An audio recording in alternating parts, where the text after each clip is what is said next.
하나님 말씀 받도록 하겠습니다. 신약성경 에베소서 2장 8절로 9절 말씀 2절 함께 받도록 하겠습니다. 제가 성경으로 신약성경 311쪽에 있습니다. 하나님의 말씀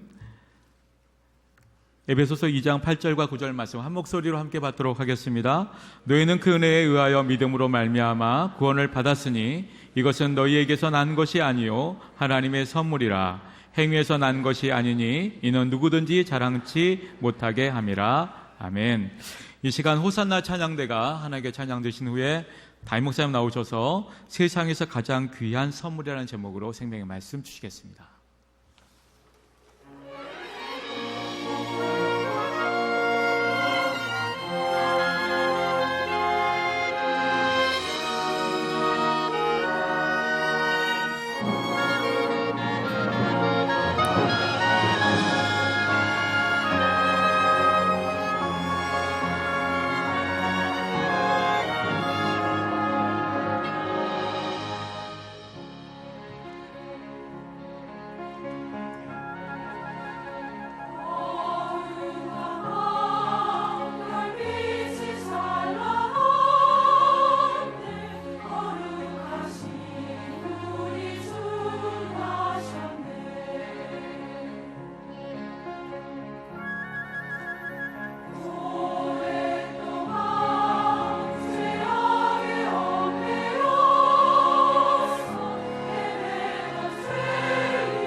제가 예수 믿는다고 집에서 쫓겨나서 정말 힘들고 어렵게 신학교를 다녔습니다. 바로 신학교 1학년 때, 그러니까 이름 없는 무명신학교, 광주신학교죠. 금남로 5가에 있는 중앙극장에서 주기철 목사님의 순교를 소재로 한 영화 저 높은 곳을 향하여라는 영화를 제가 봤습니다. 저는 그 영화를 보면서 얼마나 은혜를 받았든지 아주 그냥 옥기실 촉촉하게 눈물을 적셨습니다. 하루 종일 우유 한 병으로 끼니를 때우면서 마지막 영화 시간까지 계속 봤습니다. 특별히 주기철 목사님께서 그 못자국을 걸어가는, 못길을 걸어가는 장면이 있거든요. 순교를 눈앞에 두고 산기도를 하는 장면, 또 주목사님께서 추록하여 집으로 오시는데 어머니께서 아들아 왜 집으로 먼저 오느냐, 교회부터 들려야지. 저는 그 어머니의 권면에 그저 엉엉 울어버리고 말았습니다. 주여, 저도 주목사님처럼 순교하게 하여 주옵소서. 기왕 한번 죽는 것 저도 저렇게 영광스럽게 죽기를 소망합니다. 그러면서 열심히 제가 순교를 하려고 했는데 누가 저를 죽여주는 사람이 없어서 여기까지 지금 살아왔습니다. 남이 보면요 창피할 정도로 주체할 수 없는 눈물이 마구 쏟아졌습니다. 마지막 영화 끝나고 딱 자리에서 일어났습니다. 벌써 밤은 깊었습니다. 극장을 나왔지만 머릿속과 가슴속에서는 온통 그 영화에 대한 상념으로 그 저의 가슴을 막 짓누르고 있었습니다. 그런데 거기서 학교를 오려면 길을 건너서 금남로 5가에서 버스를 타고 이제 광주신학교로 와야 됩니다. 밤이 늦어 인적이 드물었고 버스를 기다린 사람도 거의 없었습니다. 근데 한 아가씨가 저에게 다가오더니 요란스럽게 껌을 씹으면서 저에게 뭐라고 말을 하는 거예요. 그래서 저는 뭔 말을 못 알아듣고 제가 물어봤습니다. 뭐라고요? 그랬더니 잘해줄게 놀다 가세요 그러잖아요. 그때까지만 해도 저는 그게 무슨 말인 줄을 제가 몰랐어요. 그래서 또 뭐라고요? 뭘 잘해준다고요? 또 물어봤어요. 그랬더니 아니 이 아가씨가 제 손을 꽉 잡고 거의 안다시피 하면서 막 저를 골목으로 밀어넣으면서 이리 따라와봐, 뭐 잘 알면서 얌전한 척한다고. 여러분, 제가 바로 한 10cm나 20cm의 그 면전에서 그 아가씨 얼굴을 봤어요. 온몸에 소름이 쫙 끼쳤습니다. 가까이 보니까 시커멓게 칠한 입술과 푸르스만 눈썹, 세상에 웜에 내 본능적으로 이 여자 창녀, 여러분 요즘 창녀라고 하면 안 됩니다. 율랑녀라고 해야 되는데, 내가 그 순간 저가 젖먹는 힘을 다해서 그 아가씨의 어깨를 붙잡고 얼마나 밀어버렸는지. 세상에, 그분이 말이요 저 2, 3m 뒤로 가서 뒤로 나자빠졌는데 머리가 땅속에 땅과 부딪히는 그 소리가 그냥 팍 하는 소리가 났어요. 와, 저는요 아무 생각도 없이 뒤로 도망을 쳤습니다. 필사의 힘으로. 저 금남로 5가에서부터 얼마나 힘차게 뛰었는지. 당시 임동에 가면 거기 임동에 전남방직, 이 전남방직 공장이 있어요. 그 철도까지, 여러분 제가 한 번도 마라톤 선수가 아닌데 한 번도 안 쉬고 도망을 갔습니다. 알고 봤더니 오늘 공교롭게도 우리 김무성 대표님께서 오셨는데 그 전남방직, 일신방직이라고 하지만 전남방직 그 공장을 우리 김무성 대표님의 아버님께서 그 공장을 운영하셨습니다. 그 공장에서 만들어내는 그 방직 물품을 저 철도로 이제 실어 날리는 그 철도란 말이죠. 거기서 제가 그냥 거기까지 뛰었는데 보니까 단숨에 뛰었는데 다행히 따라오는 사람이 한 사람도 없더라고요. 그래서 제가 거기에 앉아가지고 안도의 숨을 쉬면서, 그때 저는요 보디발 아내에게 유혹을 받아서 도망가던 요셉의 심정을 제가 이해할 수 있었단 말이죠. 제가 그런 일에 조금이라도 상식이 있었더라면 제가 좀 여유를 가지고 좀 따뜻한 말 한마디, 전도라도 한마디 해줄 수 있었을 텐데 저는 당시에는 그럴 여유가 없었단 말이죠. 그래서 막 그냥 달려서 거기서 안도의 숨을 쉬고 제가 찬송을 불렀습니다. 영화의 장면들을 생각하면서 특별히 주기철 목사님께서 못판 위를 걸어가신 장면을 제가 생각하면서, 옛날 그 영화의 한 장면에 주기철 목사님이 옷을 입고 죄수복을 입고 여러분 못자국 위를 걸어간단 말입니다. 여러분, 제가 혼자 찬송에 취하여서 막 신발을 벗고 전남방직의 철도길을 맨발로 왔다 갔다 하면서 찬송을 부르고 또 불렀습니다. 찬송을 부르면 부를수록 두 볼에는 눈물이 막 철철 흘러넘치는 거예요. 여러분 함께 이 찬송을 불러보실까요? 저 높은 곳을 향해 날마다 나아갑니다. 내 뜻과 전성모 날마다 기도하니 내 주여 내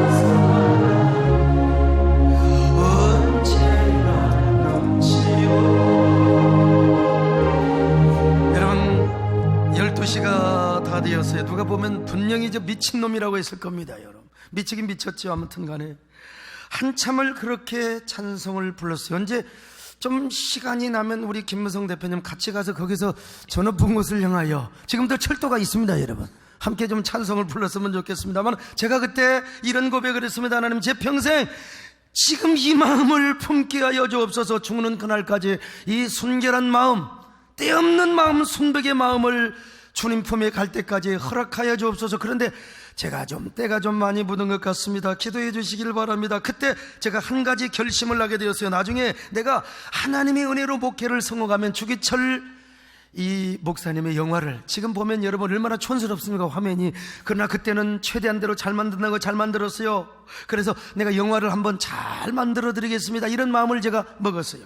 그래서 훗날 그분의 아들이신 주광조 장로님을 만날 때마다 제가 앞으로 교회 짓고 제가 목회 더 크게 하면 반드시 아버님의 영화를 다시 한번 만들어 드리겠습니다. 그리고 예배당 짓고, 여러분 제가 맨 먼저 서둘렀던 게 바로 영화 감독 작가들을 만났습니다.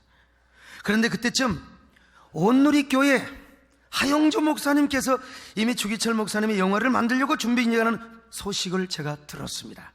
그래서 제가 추첨합니다. 여러분, 하영조 목사님이 어떤 분입니까? 하늘 같은 분이란 말이죠. 그분이 저보다 훨씬 더 잘 만들 거 아니겠습니까? 그래서 제가 몇 발자국 물러섰습니다. 그런데 아니, 또 하나님께서 그분을 갑자기, 그 어르신을 불러가셨어요. 그리고 저도 그 이후로 교계 연합 행사, 참전용사, 초청행사, 이슬람 동성애 대책 등요, 이런 일 저런 일로 몇 년을 그냥 금방 바쁘게 지나갔습니다. 그러다가 또 생각이 났습니다. 그런데 또 막상 만들려고 보니까 이 영화 감독이요, 목사님 만들긴 만드는데 흥행은 자신이 없습니다 그러잖아요. 흥행에 자신이 없다는 거요. 여러분 15억에서 20억 돈 들여놓고 흥행이 안 되면 또 어떻게 됩니까? 그래서 기도하며 연구하다가 KBS에 권영만 국장님을 만나서 이 다큐멘터리 제작을 의논하게 되었습니다. 물론 그 전에 주기철 목사님의 친손자인 주승종 목사님과 함께 협의를 하고 함께 이야기를 했습니다만, 이렇게 해서 드디어 주기철 목사님의 다큐가 제작이 시작이 되었습니다. 지난번 손양한 목사님의 다큐가 사실에 충실한 인간 A의 중심이었다면, 이번 주기철 목사님의 다큐는 암울했던 일제시대에 일사각오의 순교적 영성과 애국 충정을 중심으로 다룬 이런 이 드라마입니다. 그리고 이 다큐이지만 40% 정도가 드라마로 구성이 되어 있어서 더 감동적이고 진한 영성의 향기가 여러분들에게 아마 화면을 통해서 아주 깊이 전달이 되게 될 것입니다. 그래서 다가오는 12월 25일 밤 10시에 KBS 1 1TV에 방영이 됩니다. 우리 권영만 국장님을 비롯해서 그 팀들이 참 아주 노심초사에 밤을 새우며 하나님의 일을 한다고 생각하며 제작하는 것을 보면서 참 눈물겨웠습니다. 미리 1분 20초짜리를 보내서 예고편을 보내줬는데 저는 그 1분짜리 영상을 보고도 계속해서 눈물을 훔쳤습니다. 1부도 2부도 계속 훔쳤습니다. 여러분, 분위기 자체가 얼마나 엄숙하고 은혜스러운지 촬영 영상이 제 가슴을 막 강타했습니다. 잠시 그 영상을 한번 보시겠습니다.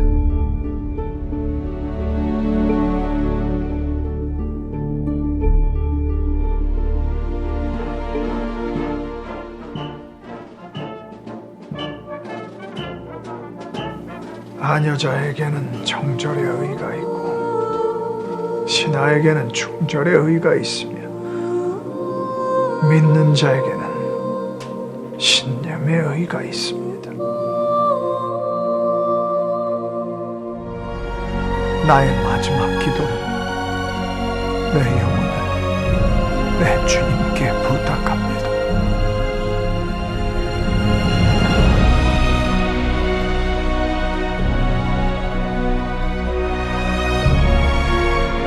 예수 사랑과 나라 사랑은 입으로 하는 것이 아니라 행동으로 실천하는 것임을 우리에게 보여주었던 주기철 목사님, 그런 믿음의 선배를 저는 오늘 아버지라는 이름으로 정립합니다.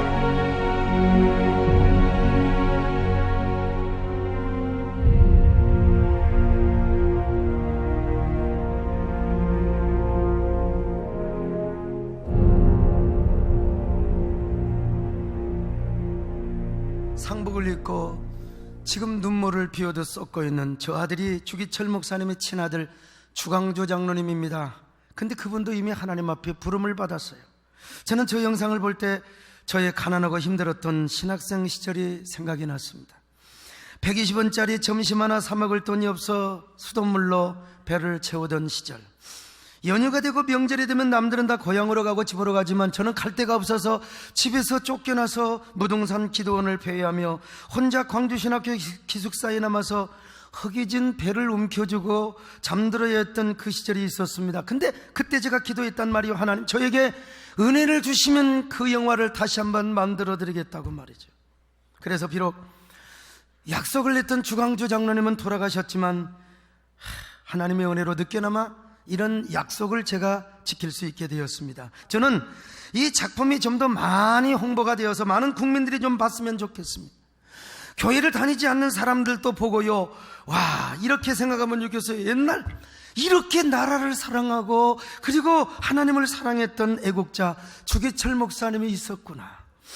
그리고 그 주기철 목사님의 애국과 선교적 영성을 좀 이해할 수 있으면 좋겠어요. 그리고 부정적인 한국교회의 이미지와 그리고 더러워진 우리 한국교회의 여러 가지 실추된 그 영광성, 이제 다시 좀 바뀌어지기를 시작하면 좋겠다는 마음을 가져봅니다. 여러분, 12월 25일 10시에 방영되는 주기철 목사님 다큐 많이 홍보해 주시기를 바라고, 오늘 이 방송을 보는 귀한 우리 시청자들, 모든 우리 크리스찬들 많이 홍보해 주셔서 이 다큐가 굉장히 시청률이 높아서, 야, 성탄절이 되고 광복절이 되면, 야, 이거 교회 다큐해도, 기독교 다큐해도 이게 굉장히 이거 인기가 있네, 이래 여러분 계속해서 많이 만들어질 것 아니겠습니까? 여러분, 저는 주기철 목사님의 다큐 때문에 이번 성탄절이 기대가 되고 가슴이 설레입니다. 성탄절이 어떤 날입니까?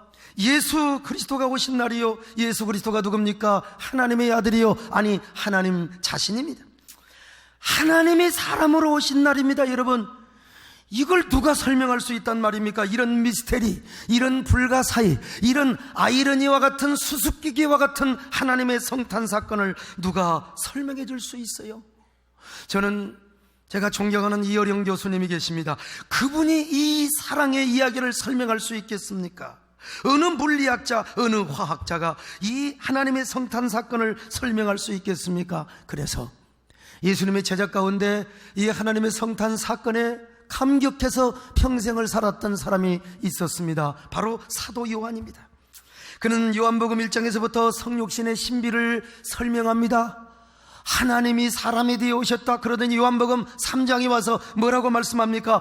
하나님이 세상을 이처럼 사랑하사, 이처럼 사랑하셨다는 것입니다. 여러분, 하나님이 세상을 이처럼 사랑하사 그 견딜 수 없는 하나님의 사랑의 본성이 발동하여 하나님의 아들을 이 땅에 보내주셨다는 거예요. 그러니 성탄절은 얼마나 감격스럽고 복된 날입니까? 우리는 성탄절 하면 옛날에 다 선물 주고받고 오헬리의 단편 소설인 크리스마스의 선물이라는 이런 소설이 생각이 납니다.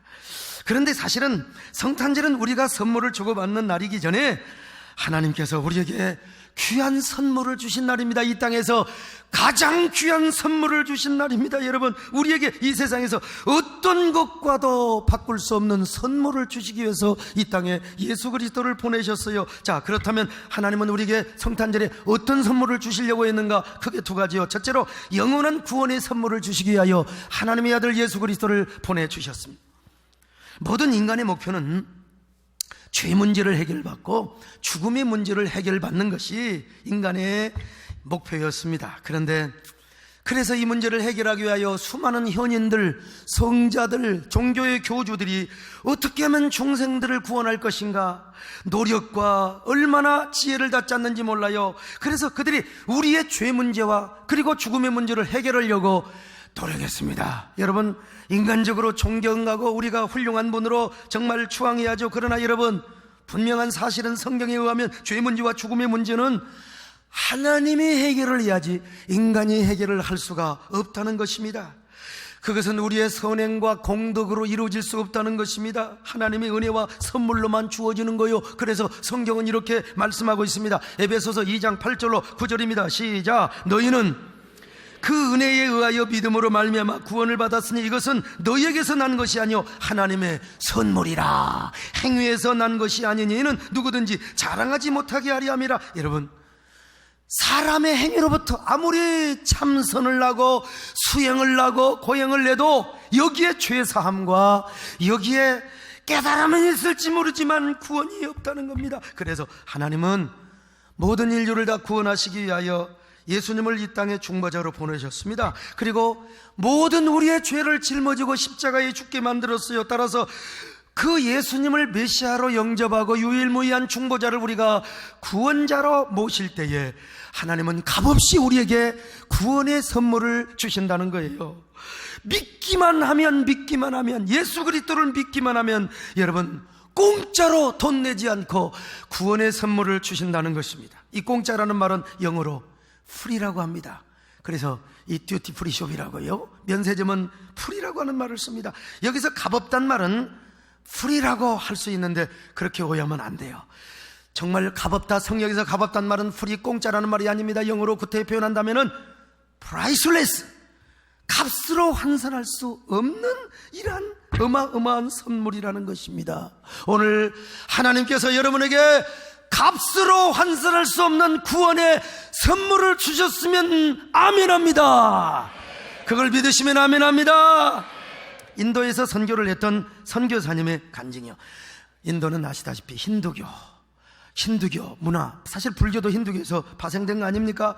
이 선교사님이 힌두교와 불교 문화권에서 깊이 빠져 사는 친한 친구에게 전도를 한 거요. 예수를 믿기만 하면 값없이 하나님께서 영생이라는 선물을 주신다고. 그랬더니 이해를 못하는 거예요. 선교사님, 그런 말도 안 되는 소리 하지 마세요. 우리는 구원을 받기 위해서 얼마나 많은 고행과 참선과 고통을 베풀어야 되는데 말이죠. 우리는 죄를 지으면 델타 신전에 가서 1000m나 무릎을 꿇고 복복 기어야 됩니다. 그리고 1000명 이상에게 자선을 해야 죄를 용서받을까 말까 하는데, 아니 어떻게 값없이 죄 사함을 받고 용서를 받고 구원을 받을 수 있단 말입니까? 여러분, 그 선교사님은 그래도 인간관계를 잘하며 계속해서 섬겼습니다. 그러던 어느 날 그가 좋은 진주 선물을 하나 가져왔어요. 그래서 선교사님이 이렇게 귀한 선물을 내가 어떻게 받아요? 돈을 좀 얼마간이라도 드려야 되지 않겠습니까? 그랬더니 이것은 값으로 계산할 수 없는 선물입니다. 내가 목숨을 담보로 해서 저 바다 깊은 곳에 가서 캐온 것입니다. 그래도 내가 돈을 줘야지요. 그랬더니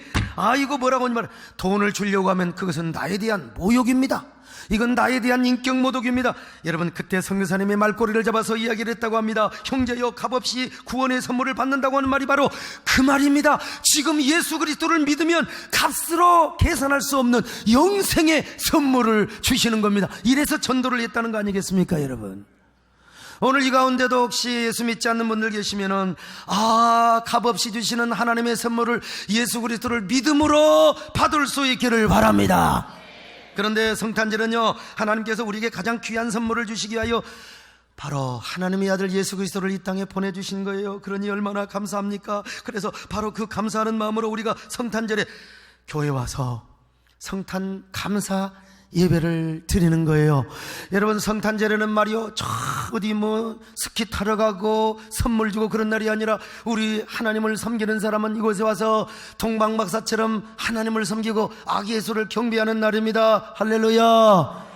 두 번째, 우리에게 진정한 평화와 화해의 선물을 주시기 위해서 예수 그리스도를 보내주셨습니다. 아담과 하와가 에덴 동산에서 선악과를 따먹은 이후부터 에덴의 동쪽으로 쫓겨났습니다. 에덴의 동쪽은 살욕과 분노와 온갖 저주와 그리고 살인, 얼마나 저주가 가득한 곳이니 뭐. 그런데 이런 에덴의 동쪽에 쓴뿌리 저주, 살욕, 분노, 모든 미움을 말이죠, 사랑과 평화, 행복과 화해, 화목의 세상으로 만들어 주시기 위하여 예수 그리스도가 맨살에 아기로 오셨다는 것입니다. 여러분 이야기 알고 계시잖아요. 한 남자가 있었습니다.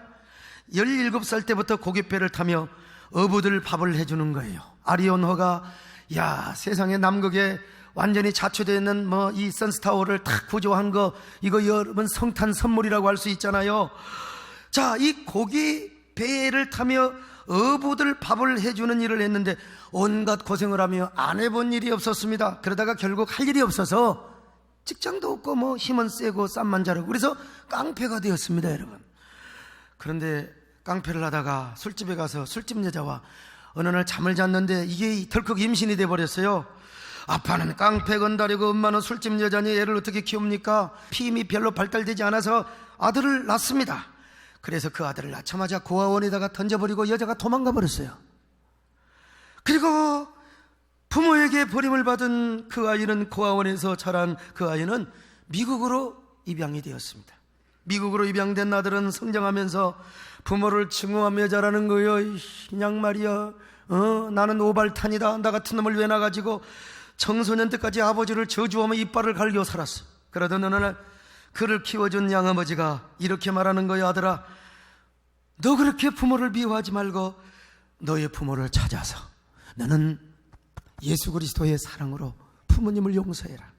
그래서 아버지 어머니를 언젠가 만나서 용서하려고 열심히 공부합니다. 여러분, 쪽팔리게 안 되잖아요. 열심히 공부해야 되잖아요. 공부를 열심히 해서 박사학위를 받았습니다. 그리고 대학 교수가 되었습니다. 그리고 나서 아버지를 찾은 거예요. 그러나 그를 버린 깡패 아버지는 맨날 쌈질이나 하고 감옥에서 인생의 젊음을 다 보냈어요. 근데 감옥에 들어가서 누구를 만났느냐? 예수님을 만났습니다. 여러분. 자, 그래서 교정 선교가 참 중요한 것입니다.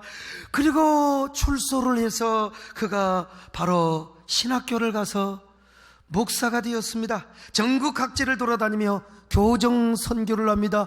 근데 어느 날 집에 와서 보니까 한 통의 편지가 와 있는 거예요. 바로 깡패 시절 술집 여자와 함께 나와서 버렸던 그 아들이 아버지를 찾는다고 편지가 와 있습니다. 일리노이 주 주립대 교수가 되어서 아버지를 찾은 거예요. 그 목사님은 편지를 붙들고 그저 주저앉아서 엉엉 울어버리고 말았어. 그리고 그 아들에게 너무나 미안하고 죄송한 마음이 들었어요. 그렇게 해서 드디어 시카고 공항에 도착합니다. 일리노이 주립대학에서 교수가 된 아들이 나타납니다. 목사님은 수십 년 흘렀지만 여러분, 그걸 윤기라고 하는 거예요. 아들을 보자마자 아들을 탁 알아보는 거예요. 그리고 그 아들 앞에, 그 공항의 시민바닥 앞에서 덥석 무릎을 꿇고 아들에게 엉엉 울며 이렇게 고백을 합니다. 아들아, 내가 너를 버렸다. 이 못난 내비를 용서해다오. 나는 너에게 미안하단 말라 한마디도 할 수가 없구나. 얼마나 나를 원망하고 미워했느냐. 나는 너희 아버지가 될 자격이 없는 깡패였단다. 나를 얼마든지 욕해도 좋다. 내 얼굴에 침을 뱉어도 좋다. 나는 그저 너를 이렇게 본 것만으로도 감사하다. 아들아, 미안하다. 그러고 그냥 바짓가랑이를 붙잡고 막 울었어요. 그랬더니 아들놈이 눈물을 흘리면서 감동을 받고 그놈도 같이 무릎을 꿇고, 아버지 일어나세요. 저는 인간의 사랑으로는 아버지를 용서할 수 없습니다. 그러나 내가 예수 믿고 양아버지를 만나 하나님의 자녀가 되었습니다. 그래서 저는 아버지를 하나님의 사랑으로 용서합니다. 아버지를 인간적인 사랑으로는 용서할 수 없지만 그리스도의 사랑으로 아버지를 용서합니다. 아버지 사랑합니다. 일어나세요.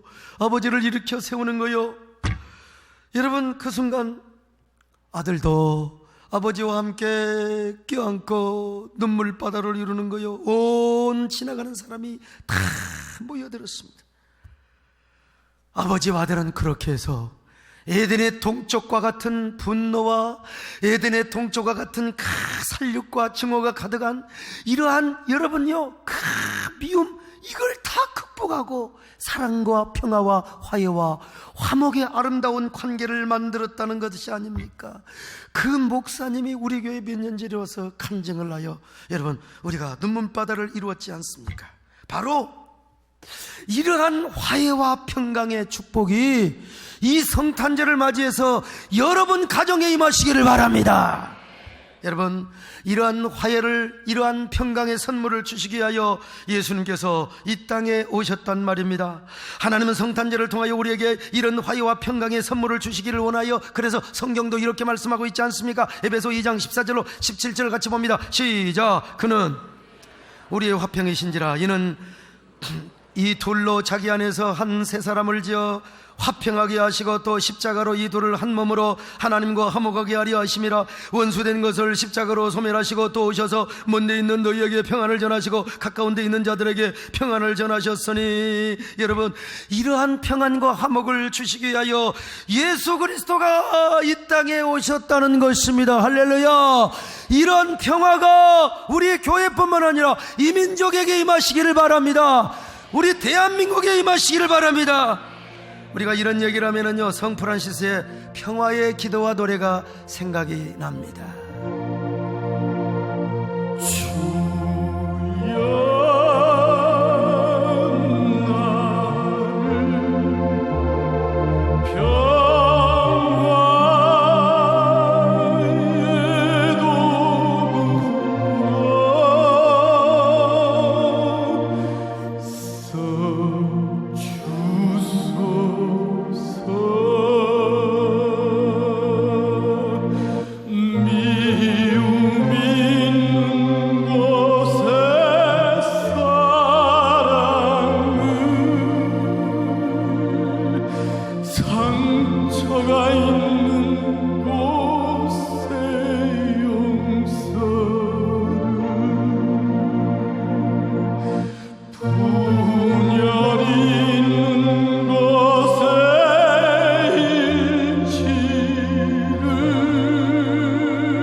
이런 화목과 평화의 은혜가 이번 성탄절에 우리 성도들의 가정에 임하게 하여 주옵소서. 그리고 특별히 여야가 서로 대치하고 국민들도 마음이 뿔뿔이 흩어져 서로 이전 투구에 빠져있는 우리 대한민국, 우리 조국에 하나님께서 성탄절을 통하여 화해와 화목과 평화의 축복을 주시기를 바랍니다. 아무튼 이렇게 성탄절은 하나님께서 우리에게 구원이라는 선물과 화해와 또 평강의 축복을 주시기 위하여 예수님을 보내신 날입니다. 그러니까 이날 얼마나 행복한 날인지 모릅니다. 얼마나 감격스러운 날인지 몰라요. 그날 오셔서 아기 예수가 주시는 이 선물을 여러분들이 더 넘치게 받아 누리고 경험하시기를 바랍니다. 성탄절은 놀러가는 날이 아니에요. 그날은 겸손하고 낮아지는 마음으로 아기 예수를 만나러 오는 날입니다. 그래야 2000년 전 말구이에 태어나신 아기 예수를 만날 수 있고 위대한 성탄 선물을 풍성하게 누릴 수가 있어요. 지난주 지지난주인가 토요일 청계천 광장에서 성탄트리 점등식을 했습니다. 참 여러분, 우리나라는 그래도 복받은 나라입니다. 미국은요 메리 크리스마스라기보다는요 뭐 할리데이, 뭐 해피 크리스마스 그러던가. 하여간 미국 교인들이 너무 야성을 잃어가지고 모든 이 크리스찬의 문화까지 다 뺏기고 있어요. 우리는 인사할 때 뭐라고 하느냐? 할리데이가 아닙니다. 해피도 아니요, 메리 크리스마스. 옆 사람 보시고 인사하지 마. 메리 크리스마스, 해피 뉴 이어. 해피는 여기서 들어가는 거예요, 여러분. 영어를 모르는 사람은 그냥 아이고 기쁘고 복된 성탄절입니다 그러셔도 돼요. 그런데 제가 참 청계천에서 성탄트리 완전히 가보세요. 우리 교회도 하루 지금 공연을 날짜를 잡아놨는데요, 제가 그때 그 점등식에 가서 축시를 했어요. 못하는 축시지만요. 평강의 왕 사랑의 빛이여, 얼마나 낮아져야 당신을 만날 수 있나요? 얼마나 가슴 저려야 당신의 사랑을 알 수 있나요? 2000년 전 팔레스타인에 낮고 쓸쓸한 말구 위에 눈망울 총총한 아기 예수로 태어나신 그 하나님의 가슴 저린 사랑 이야기를 어떻게 이야기할 수 있을까요? 그 신비한 사랑은 영원한 수수께끼요 사랑의 아이러니가 되어 성탄의 밤 저희의 두 눈시울을 젖게 하는데, 회색빛 콘크리트 도시에 갇힌 차가운 심장에 당신의 그 가슴 저린 사랑을 어찌 새길 수 있을까요? 제가 중략을 하고 넘어갑니다. 당신이 오시는 성탄을 기념하여 이곳에 따뜻한 불빛을 밝혔습니다. 이 사랑의 불빛이 한국교회와 세상에 소통을 잇는 빗줄기가 되게 하시고 민족의 광야와 저 북녘에 이르기까지 통일의 희망을 알리는 별빛이 되게 하옵소서. 그리고 바다를 넘고 국경을 넘어 온 지구촌을 하나로 묶는 사랑과 평화의 띠가 되게 하소서. 아기 예수여, 평강의 왕이여, 사랑의 빛이여, 저 어두운 밤하늘 별들을 넘어 우리의 메마른 가슴 한 줄기 눈물의 사랑으로 다시 오소서. 여러분, 이런 아기 예수의 위대한 선물이 꼭 여러분들에게 함께 하시기를 바랍니다. 그러기 위해서 성탄절에 교회에 오시기를 바랍니다. 동방박사가 빈손으로 오지 않았습니다. 여러분, 황금과 몰약과 유향을 가지고 온 것처럼 여러분도 빈손으로 오지 말고 성탄 축하 감사 헌금을 가지고 오시기 바랍니다. 이 헌금은 미디어부나 선교와 우리보다 더 소외되고 낮은 곳에 사는 사람들을 위해서 그리스도의 이름으로 쓰여지게 될 것입니다. 여러분, 그런 성탄절에 여러분들에게 감격과 놀라운 축복이 있기를 바랍니다. 그리고 성탄절을 통하여 이 나라에 다시 한번 위대한 하나님의 선물이 편만하게 전달되어지시기를 바랍니다. 하나님 아버지 고맙습니다. 우리 모두 이런 하나님의 축복된 성도들이 되게 하여 주옵소서. 귀한 선물, 값으로 환산할 수 없는 이 귀한 선물을 우리가 받아 누리며 이 귀한 선물들을 우리가 계속해서 전할 수 있도록 축복하여 주시옵소서. 예수님의 이름으로 기도드리옵나이다. 아멘.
할렐루야, 올해 임직을 받은 김태진 안수 집사입니다. 세덴 교회는 제게 아주 특별한 교회입니다. 왜냐하면 이곳은 하나님께서 제게 주신 약속의 땅이기 때문입니다. 하나님께서는 저를 위해 오랜 기간을 인내하며 기도한 아내를 통하여 여기 세덴 교회에서 첫 신앙을 갖게 하셨습니다. 저희 고향은 윤환의도 기독교인을 찾아보기 힘든 전라북도 장수입니다. 그곳은 교회의 종탑도 십자가조차도 찾아보기 힘든 오지 마을이었습니다. 저뿐만 아니라 저희 집안 사람들 중에서도 믿는 사람은 눈을 씻고도 찾아볼 수 없었습니다. 꿈도 없이 세상 환락에 살던 저는 아내를 통해 예수를 소개받게 되었습니다. 하지만 결혼 후 10여 년 동안 저는 미동조차 하지 않았습니다. 아이들과 아내는 아빠하고 예배드리는 것이 평생 소원이라고 늘 말하곤 했습니다. 어느 날 그 말이 가슴에 찔리고 뭉클하여 용기를 내어 구미동에 있는 세덴 교회에 첫 발을 들여놓게 된 것입니다. 나를 위해 기도했던 아내의 기도 응답이었습니다. 제가 주님을 믿게 된 것, 그 자체가 정말 하나님의 큰 축복이었습니다. 그렇게 제 신앙생활은 시작되어 지금까지 12년째 여기까지 왔습니다. 이 믿음의 여정을 돌이켜보니 하나님께 정말 감사한 것이 있었습니다. 지난 10여 년 동안 주일 성수와 공예배를 승리하게 하심입니다. 코레일의 기관사로 근무하고 있기 때문에 스케줄이 일정치 않습니다. 어떻게 해서든지 주일 성수를 지키기 위해 동료들과 스케줄을 조정하며 애를 썼습니다. 때로는 새벽 일찍 출근을 했고 때로는 저녁 늦게 출근을 하며 어떤 경우에도 온전한 주일 성수만을 놓치지 않았습니다. 그런데 주님은 주일 성수뿐만 아니라 작년 여름 수련회와 신년 축복 성회 등과 같은 세대인으로서 누릴 수 있는 축복과 은혜의 자리도 빠지지 않게 인도하셨습니다. 하나님께서는 제게 크고 작은 복을 허락하여 주셨습니다. 하나님께서는 신앙생활을 시작하며 무조건 감사한 마음과 그리 아니하실지라도 감사하는 마음으로 변화시켜 주셨습니다. 또한 매 삶이 긍정적으로 변한 저를 직장 동료들도 인정해 주었습니다. 직장 내에서 신우회의 회장 또는 총무로 10년가량을 섬기게 하셨고 친형제지간과도 같은 믿음의 동역자를 붙여주셨습니다. 그리고 교회 안에서도 여러 봉사의 자리를 섬기게 하셨습니다. 30여 년 전 빈손으로 고향을 떠났던 저를 하나님께서는 아브라함과 같이 환영하게 하셨습니다. 제 손에는 복음이 들려 있었습니다. 나를 변화시키신 하나님은 저희 가정 가운데서도 복음의 씨를 뿌려주셨습니다. 부모님을 위한 간절한 기도 끝에 하나님께서는 평생 교회를 모르고 지내셨던 80의 고령의 아버지를 1년간 열심히 교회에 출석하게 하시고 임종회에 갖고 와서는 세례도 받게 하셨습니다. 이것은 제게 가장 큰 기쁨이고 눈물의 선물이었습니다. 그리고 어머니께서도 2년째 교회를 섬기시고 계십니다. 또한 이번 목회 세미나에 어머니께서 섬기시는 교회의 목사님과 사모님께서도 오셔서 도전과 은혜를 받고 가셨습니다. 이렇게 부모님과 동생들에게 복음을 전하게 하셨습니다. 그리고 아직 믿지 않는 형님을 포함하여 모든 형제들이 복음 안에서 하나 될 것을 믿고 기도하면 반드시 응답하시는 하나님을 믿습니다. 또한 하나님께서는 부족한 저희 부부에게 안수 집사와 권사로 귀한 직분을 주셨고 온 가족이 하나님 중심, 교회 중심, 담임 목사님 중심으로 변화시켜 주셔서 행복한 신앙생활을 할 수 있게 해 주셨습니다.